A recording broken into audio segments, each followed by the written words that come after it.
पहली बार पहाड़ से नीचे उतरा युवक अग्निवीर अपने थैले में एक हरी ककड़ी लेकर अपनी मंगेतर को खोजने निकला था। अभी वह आधे रास्ते ही पहुंचा था कि अचानक एक अनुपम सुंदरी ने उसे रोक लिया। उसके साथ एक वृद्ध व्यक्ति था जिसकी हालत देखकर लग रहा था कि उसकी उम्र पूरी हो चुकी है। वृद्ध ने अग्निवीर से पूछा कि नीलकंठ आश्रम का रास्ता किस ओर है, मगर अग्निवीर ने जवाब देने से पहले ही उसे ध्यान से देखा और साफ कह दिया कि यह व्यक्ति गंभीर बीमारी से ग्रस्त है और अधिकतम 3 दिन का ही मेहमान है। उसने साफ शब्दों में कहा कि यह बीमारी अंतिम चरण का कैंसर है और पूछा कि क्या वे लोग वैद्य शारदा को दिखाने आए हैं। ये सुनते ही युवती चौंक गई और बोली, तुम्हें ये सब कैसे पता? अग्निवीर ने कोई उत्तर नहीं दिया, बस इतना कहा कि वे लोग देर से आए क्योंकि उसकी गुरु माता शारदा आश्रम छोड़कर जा चुकी है। ये सुनते ही वृद्ध डूब गया और किस्मत को कोसते हुए अपनी पोती को लेकर लौटने लगा। तभी उसे अचानक कुछ याद आया। उसने अग्निवीर को रोका और पूछा कि क्या वह शारदा देवी का शिष्य है। अग्निवीर ने गर्व से स्वीकार कर लिया कि वही उनका शिष्य है। ये सुनते ही युवती की आंखों में आशा जग उठी। उसने अग्निवीर का हाथ पकड़कर अपने दादा को बचाने की विनती की और कहा कि यदि वह उन्हें ठीक कर दे तो वह 1 करोड़ नहीं बल्कि 10 लाख भी खुशी खुशी दे देगी। अग्निवीर अभी अभी पहाड़ से उतरा था और उसके पास एक भी पैसा नहीं था, इसलिए उसने बिना देर किए हामी भर दी। उसने अपने थैले से चांदी की सुइयों का पैकेट निकाला और एक ही सुई वृद्ध की बांह में चुभो दी। अगले ही पल वृद्ध को ऐसा झटका लगा मानो बिजली लग गई। फिर उसके मुंह से गाढ़ा खून निकल पड़ा। उसके बाद वह हल्का महसूस करने लगा और कुछ ही देर में वह बीमारी जिसे डॉक्टरों ने लाइलाज बता दिया था पूरी तरह गायब हो गई। वृद्ध ने तुरंत अपनी पोती से कहा कि अग्निवीर को पैसे ट्रांसफर कर दे, मगर अग्निवीर के पास बैंक खाता ही नहीं था। युवती ने बताया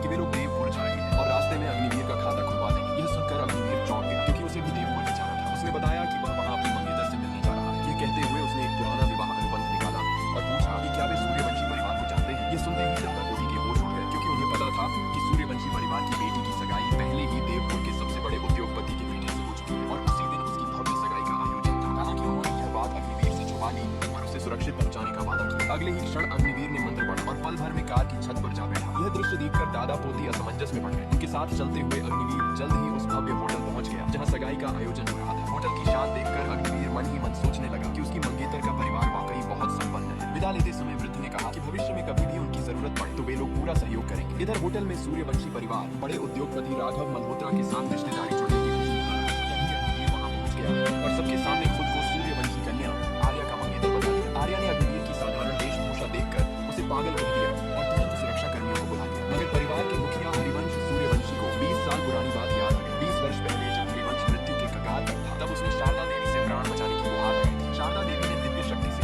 उसकी आयु 20 वर्ष बढ़ा दी थी। शर्त यह थी कि वह अपनी पोती का विवाह अग्निवीर से करेगा। पहचान के लिए कहा गया था कि अग्निवीर 20 साल बाद एक हरी ककड़ी लेकर आएगा और यदि लड़की उसे खा लेगी तो उसकी बीमारी ठीक हो जाएगी। उस समय प्राण बचाने के लिए हरिवंश ने यह शर्त स्वीकार कर ली थी, मगर आज वह अपने वादे से मुकरना चाहता था। लोगों ने अग्निवीर की बातों पर विश्वास नहीं किया। अग्निवीर जमीन पर बैठ गया और सबके सामने विवाह अनुबंध दिखा दिया। माहौल में खुशबुसाहट फैल गई और हरिवंश की प्रतिष्ठा पर आंच आ गई। गुस्से में उसने विवाह तोड़ने की